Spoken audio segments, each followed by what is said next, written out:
So, after your impact strength, the next properties is ductility. So, ductility is the capacity of a material to undergo deformation under tension without rupture.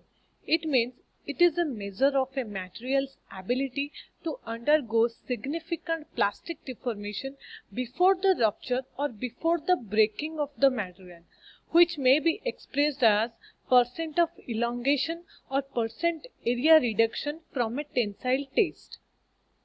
It is called the ductility of a material.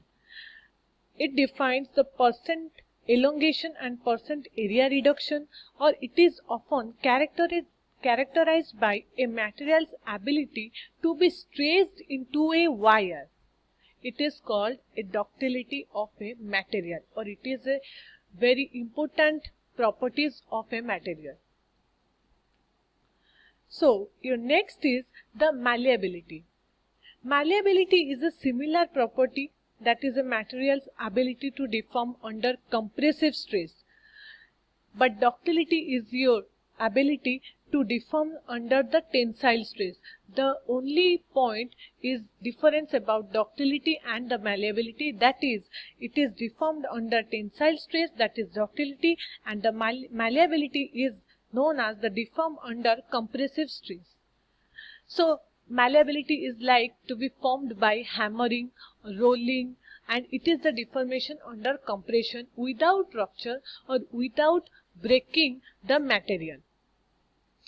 It is often characterized by the material's ability to form a thin sheet by hammering. When we are hammering a sheet or a thin sheet, the properties of that sheet is called malleability. Or when we are rolling of a thin sheet, the properties of that material is called malleability material of that thin sheet. Both of these mechanical properties are accept of plasticity and the extent to which a solid material can be plastically deformed without fracture. Also, these material properties are dependent temperature and pressure.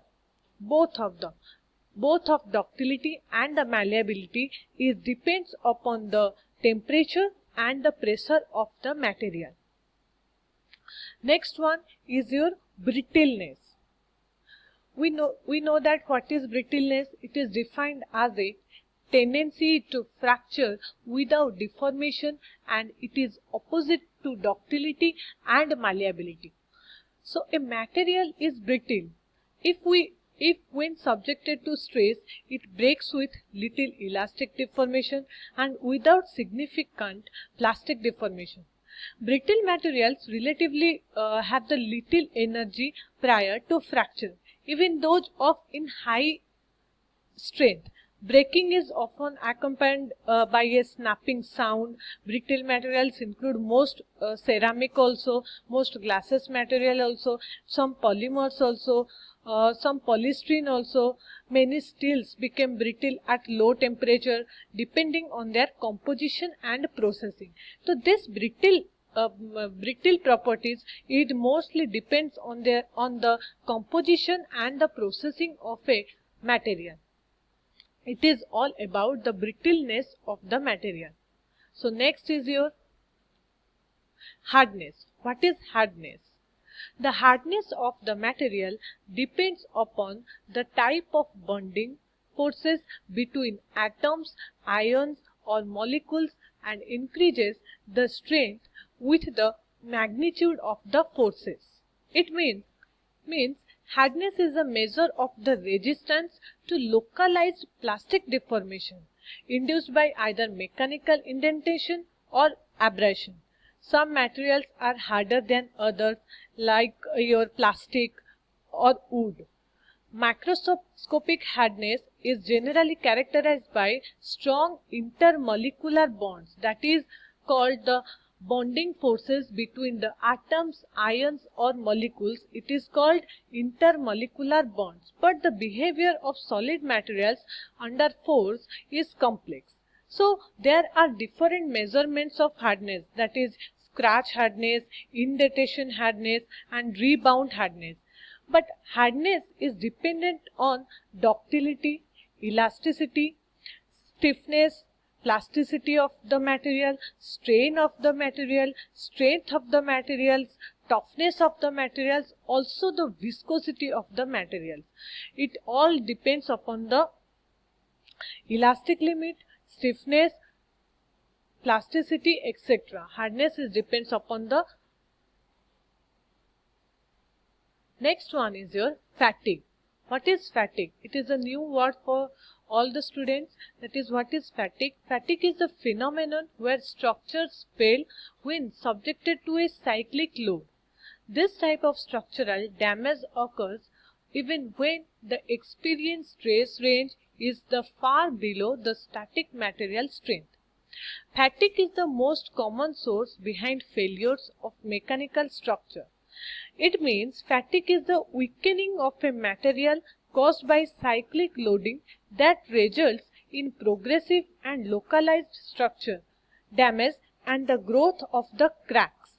Once a fatigue crack has initiated, each loading cycle will grow the crack a small amount or growing gradually, typically producing striations on some parts of the fracture surfaces, and the crack will continue to grow until it reaches a critical size, which occurs when the stress intensity factor of the crack exceeds the fracture toughness of the material, or producing rapid propagation and typically complete fracture of the structure.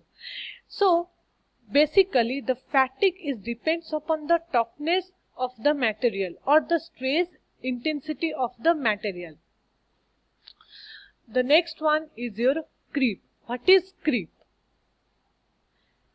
Creep is the tendency of a solid material to move slowly or deform permanently under the influence of persistent mechanical stresses. It can occur as a result of long-term exposure to high levels of stress that are still below the yield strength of the material. It means it is the tendency of a solid material to move slowly or deform permanently under the influence mechanical stresses.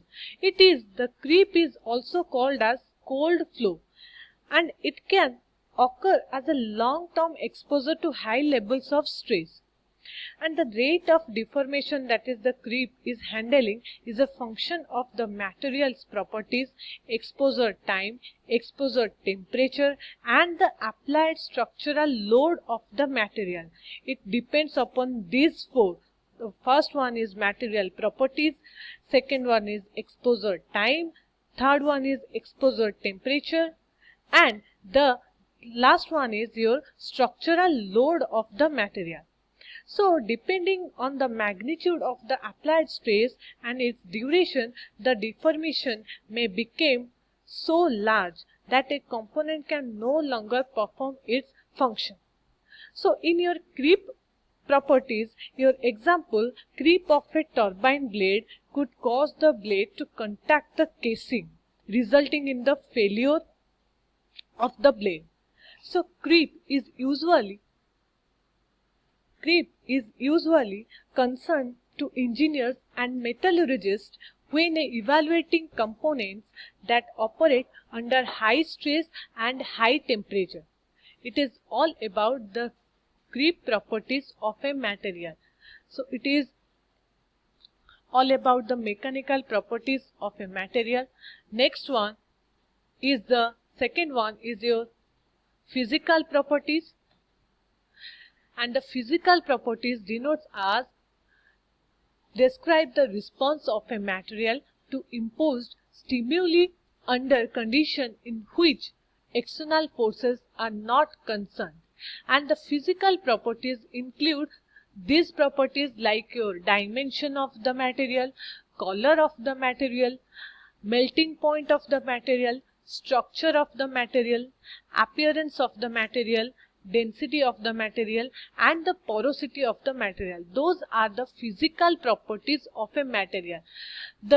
Every material have their own properties like your mechanical, physical, and those are different to each other.